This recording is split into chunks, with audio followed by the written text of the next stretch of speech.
What's going on, everybody? Welcome back to another Comically Boston. This is episode 65. I'm Big Cam. I'm your host. Today is May 26th, 2023. And let's get right into it. We're going to start talking about the NBA. Last week, the LA Lakers got swept by the Nuggets. Congratulations to them. Unfortunate for LeBron and the Lakers. Definitely didn't think this team was going to get swept. I mean, they are the Lakers, but you know, sometimes Jokic is just really good, but LeBron left it out all on the court in Game 4. I'll tell you what, he had played 48 minutes, dropped 40 points, 10 rebounds, 9 assists, shot 15 for 25. What an end to year 20 for him. And it just got confirmed that he's signing his second-year option with the Lakers to come back for next season, so he'll be back year 21 and counting. That man has been putting up crazy numbers for as long as I've been alive. Like, that is just nuts stuff.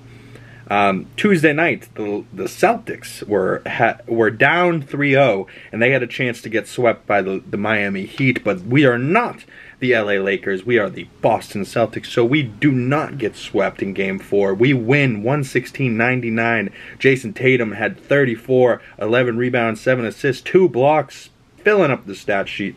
Jaylen Brown had 16, 2 steals. Derek White had 16, 2 steals, 2 blocks. Derek White always solid. Jimmy Butler that game had 29 points. Then, last night, Thursday night here in Boston for Game 5, we played very well, and we won 110-97. At one point, we were up 20+. Derek White dropped 24, 2 steals. Smart had 23 points, 5 steals. What a game for him defensively. And the announcers were actually saying some really smart shit. They were saying that when we're making shots as a Celtics team, our defense is better, which doesn't really correlate to most teams. Like, most teams, if their defense is good, they're making shots. For us, it feels like when we make shots on the offensive end, we also play harder defense, like, which is weird because most teams don't do that. Most teams, if they're making shots, they get lackadaisical on defense, but not the Celtics. If we miss shots, we play bad defense. Make shots, we play good defense. Whatever, let's just keep that up, huh? So Jason Tatum had 21, 8 rebounds, 11 assists, 2 steals. Jaylen Brown had 21, 3 steals. A lot of steals for the Celtics in that game. Robinson led the way for the Miami Heat. He had 18. Jimmy Butler had 14. Bam had 16. So combined, they had 30. But we had 4 players and 20 points last night. So that's how we get it done, and we'll head back to Miami for Game 6 Saturday. That is going to be a crucial game in this series. Shouldn't have let us got number 4. And going into the sweep series, into Game 4, everyone on Tuesday, they were all like, you know, all the fake Celtics fans at least, they're like, oh, it's done, it's over, it's on to the finals, whatever. And JB and JT just said, don't let us win tonight, baby. Don't let us win tonight. And I couldn't help but get reminded of Kevin Millar and that 4 Nights in October documentary about the Red Sox when they beat the Yankees and they came back from down 3-0. And that whole documentary is amazing. But that one little speech that Kevin Millar is saying to a reporter, he's like, listen, Game 4 tonight, don't let us win tonight. We win tonight, the series changes. Game 5, they get Shield. Game 6, they get Pedro. Game 7, anything can happen. So I'm saying this to everybody, and like, I'm getting people hyped for the game and around town, and anybody that said anything to me, they know I'm a big Celtics fan. So anyone was like, what'd you think? I'm like, man, I thought we were going to sweep this series. You know, like, even every loss we get, I don't get discouraged. I think the Celtics are always going to win because I have it in my DNA that the Celtics are going to win. Like, I don't have the ability to enjoy a Celtics loss, you know, like, what? Like, and honestly, the whole state of Massachusetts, when we're winning games versus when we're losing games, the entire mood changes around Massachusetts. It's crazy how much sports influences just people's day-to-day, like, mood. Like, you're in a genuinely better mood today because the Celtics won last night. If we lost last night, everyone today would have been miserable little souls. So, you know, shit happens. But last week on Wednesday, I believe, the PlayStation had a showcase of their new games that they're coming out and stuff that they're teasing for this year. And this is going to be a hell of a year for video games. We've already had Hogwarts Legacy, Jedi Survivor. Both of those games were bangers. Can't wait for now this game. Spider-Man 2 for the PlayStation 4 was originally the game for that. Spider-Man 1, and then they made the Miles Morales one for PlayStation 5, then updated the Spider-Man game, the original one, for the PlayStation 5. So I've played both of them on the PlayStation 5 by now, and they're both really well done on the PlayStation 5. That console runs really well, and games look amazing on it and play really well. When they don't have bugs. Sometimes they glitch, and sometimes your game crashes, and you're like, okay, I don't know if I want to try this again and have the same thing happen, or, you know, like, I haven't had it happen too much, but it does happen from time to time. You're like in the middle of something, all of a sudden your game crashes, you're like, alright, I guess I'm done, and you just walk away. But, like I was saying, Wednesday, Spider-Man 2 had a trailer released in it with 12 minutes of gameplay and some cutscenes, but mostly gameplay and stuff like that. But we got to see a couple of the villains that are going to be in this game. I'm trying to remember who was in the first game. It was like a couple weird people. It was like Rhino, and then like, wasn't there like a Shocker? Or yeah, we like chased down Shocker at one point. And then there was like, in Miles' game, there was like the Prowler, which was like his uncle. And then there was the Tinkerer, which was like his friend. Like, you know, so it's kind of funny how things go and where it ends up. And then, you know, you face Doc Ock and shit like that. This game, though, you get your first image here with Kraven the Hunter. And this whole scene with the guy with the tattooed head that he's choking here in this picture. If you've seen the trailer, you know that the first opening scene to the trailer is this scene. And I thought the dude with the tattooed head was Kraven, and he was hunting, right? So then all of a sudden the guy goes to stab Kraven, and he's like, Kraven, you've gotten slow in your old age. First off, you never say something before you're about to stab somebody. You stab, then say. Duh. Like, what? Like, you stab, then say. You don't, hey, buddy, you're about to get stabbed. Oh, and then they miss. Like, come on, that's, like, rule number one. But either way, what he didn't know was that it was a decoy, and that Kraven's actually been in his shadow for hours, which just means he's been following him, and he hadn't even noticed.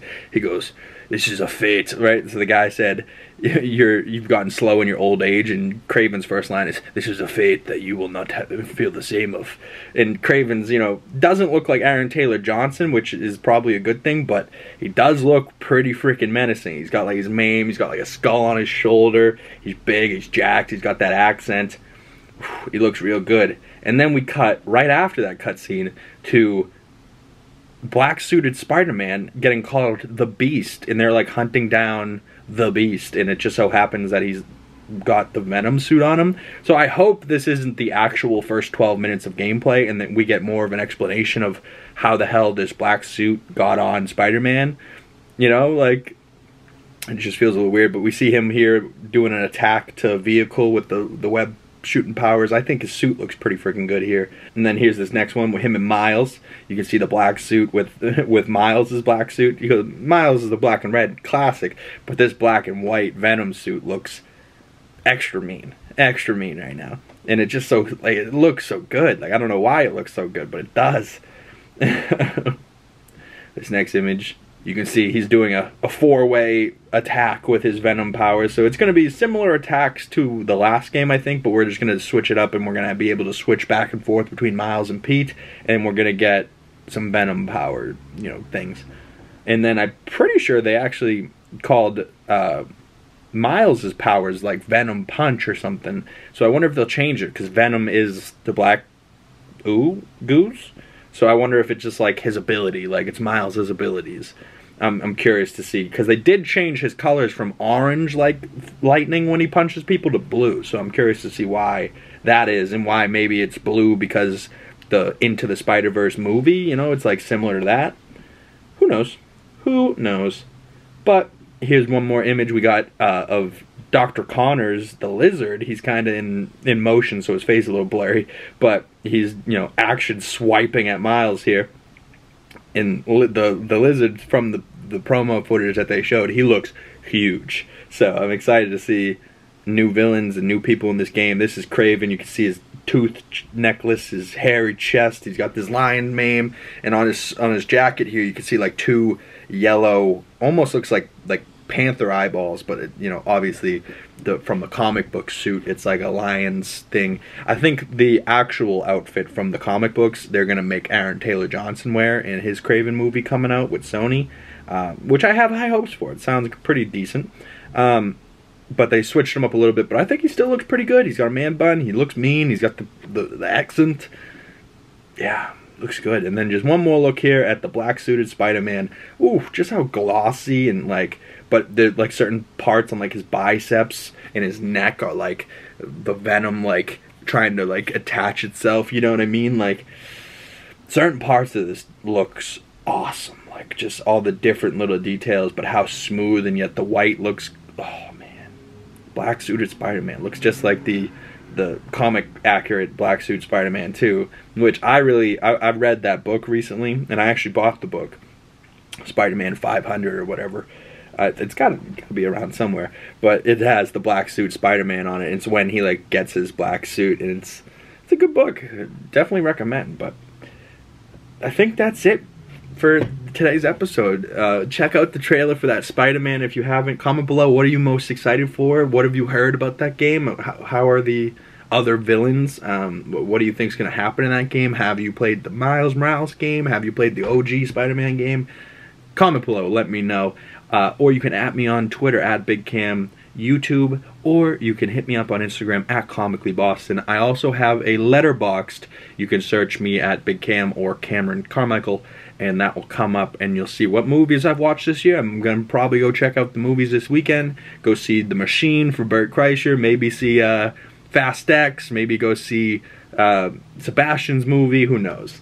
But I definitely want to see at least one of those, and maybe even rewatch Guardians of the Galaxy, because that movie I want to see again so bad, but I don't want to cry in front of a room full of people again.